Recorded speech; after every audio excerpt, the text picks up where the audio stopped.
হরে কৃষ্ণ। ওং নমো শ্রীমদ্ ভগবতে বাসুদেবায় নমো।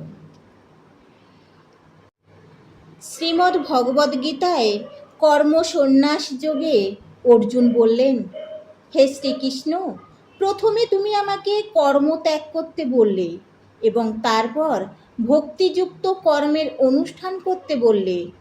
এই দুটির মধ্যে কোনটি অধিক শ্রেয় তা সুনিশ্চিতভাবে আমাকে বলো। পরমেশ্বর ভগবান বললেন, কর্ম সন্ন্যাস এবং কর্মযোগ উভয়েই মুক্তিদায়ক, কিন্তু এই দুটির মধ্যে কর্মযোগ কর্ম সন্ন্যাস থেকে শ্রেয়। যিনি তার কর্মফলের প্রতি ঘৃণা বা আশঙ্কাযুক্ত নন, তাকেই নিত্য সন্ন্যাসী বলে জানবে। এই প্রকার ব্যক্তি দ্বন্দ্বরহিত এবং তিনি পরম সুখে কর্মবর্ধন অতিক্রম করে মুক্তি লাভ করেন। অল্পজ্ঞ ব্যক্তিরা কেবল বলে যে কর্মযোগ সংখ্যাযোগ থেকে পৃথক। পণ্ডিতেরা কিন্তু বলেন যে উভয়ের মধ্যে যে কোনো একটিকে সুষ্ঠুরূপে আচরণ করলেই উভয়েই ফল ভালো হয়। যিনি জানেন না সংখ্যাযোগের দ্বারা প্রাপ্ত গতি কর্মযোগের দ্বারা লাভ করা যায় এবং এভাবে সংখ্যাযোগ ও কর্মযোগকে এক বলে জানেন, তিনি যথার্থ তত্ত্বদ্রষ্টা।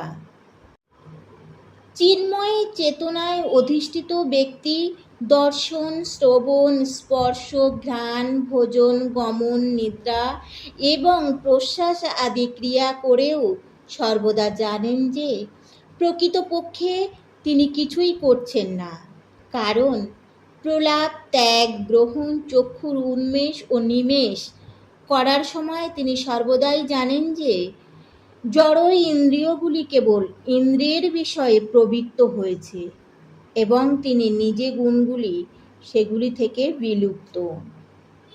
যিনি সমস্ত কর্মের ফল পরমেশ্বর ভগবানকে অর্পণ করে অনাসক্তভাবে কর্ম করেন, কোনো পাপ তাকে কখনো স্পর্শ করতে পারে না। ঠিক যেমন জল পদ্মপত্রকে স্পর্শ করতে পারে না।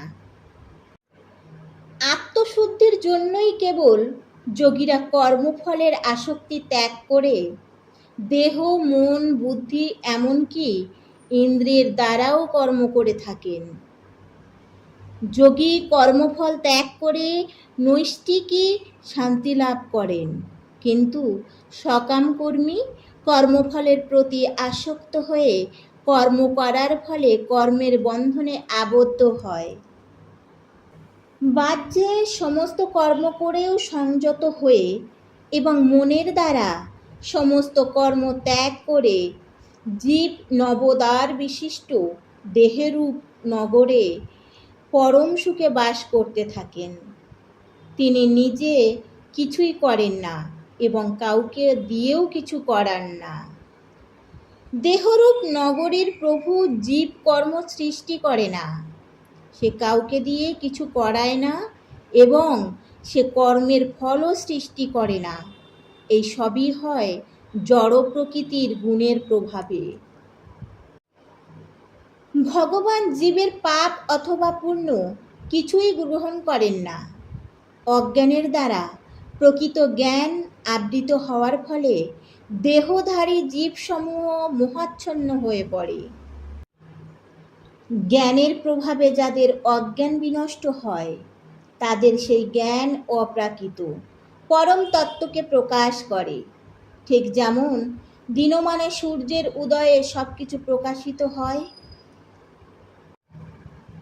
যার বুদ্ধি ভগবানে স্থির হয়েছে, মন ভগবানের চিন্তায় একাগ্র হয়েছে, নিষ্ঠা ভগবানে দৃঢ় হয়েছে এবং যিনি ভগবানকে তার একমাত্র আশ্রয় রূপে গ্রহণ করেছেন, তার সমস্ত কলুষ জ্ঞানের দ্বারা সম্পূর্ণরূপে বিধৌত হয়েছে এবং এইভাবে তিনি মুক্তি মার্গে গমন করেন। জ্ঞানবান পণ্ডিতেরা বিদ্যা বিনয় সম্পন্ন ব্রাহ্মণ, গাভী, হাতি, কুকুর ও কুকুরভোজী চণ্ডাল আদি সকলের প্রতি সমদর্শী হন। যাদের মন সাম্যে স্থিত হয়েছে, তারা ইহলোকেই জন্ম ও মৃত্যুর সংসার জয় করেছেন। তারা ব্রহ্মের মতো নির্দোষ, তাই তারা ব্রহ্মে অবস্থিত। যে ব্যক্তি প্রিয় বস্তুর প্রাপ্তিতে উৎফুল্ল হন না এবং অপ্রিয় বস্তুর প্রাপ্তিতে বিচলিত হন না, যিনি স্থির বুদ্ধি সম্পন্ন, মোহশূন্য ও ভগবত তত্ত্ববেত্তা, তিনি ব্রহ্মেই অবস্থিত। সেই প্রকার ব্রহ্মবিদ পুরুষ কোনো রকম জড় ইন্দ্রিয় সুখ ভোগের প্রতি আকৃষ্ট হন না, তিনি চিৎগত সুখ লাভ করেন। এভাবে ব্রহ্মে যোগ মুখযুক্ত হয়ে তিনি অক্ষয় সুখ ভোগ করেন। বিবেকবান পুরুষ দুঃখের উৎসস্বরূপ ইন্দ্রিয়জাত বিষয়ভোগ আসক্ত হন না।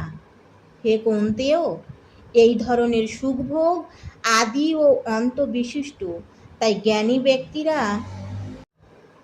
প্রীতি লাভ করেন না।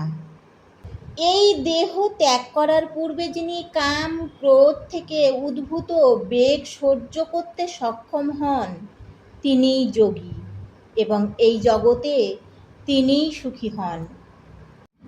আরও বলেছেন, যিনি আত্মাতেই সুখ অনুভব করেন, যিনি আত্মাতেই রমণশীল এবং আত্মাই যার লক্ষ্য, তিনিই যোগী। তিনি ব্রহ্মে অবস্থিত হয়ে ব্রহ্ম নির্বাণ লাভ করেন।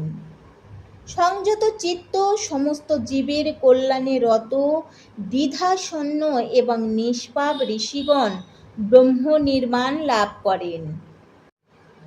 কাম ও ক্রোধ শূন্য সংযত চিত্ত আত্মতত্ত্বজ্ঞ সন্ন্যাসীরা সর্বতোভাবে অচিরেই ব্রহ্ম নির্বাণ লাভ করেন।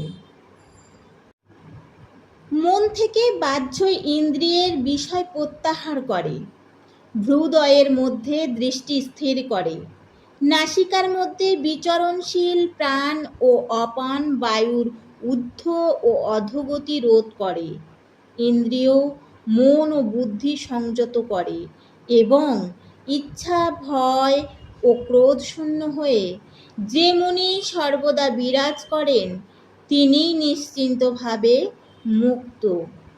আমাকে সমস্ত যজ্ঞ ও তপস্যার পরম ভোক্তা, সর্বলোকের মহেশ্বর এবং সমস্ত জীবের সুহৃদরূপে জেনে যোগীরা জড় জগতের দুঃখ দুর্দশা থেকে মুক্ত হয়ে শান্তি লাভ করেন। হরে কৃষ্ণ, হরে কৃষ্ণ।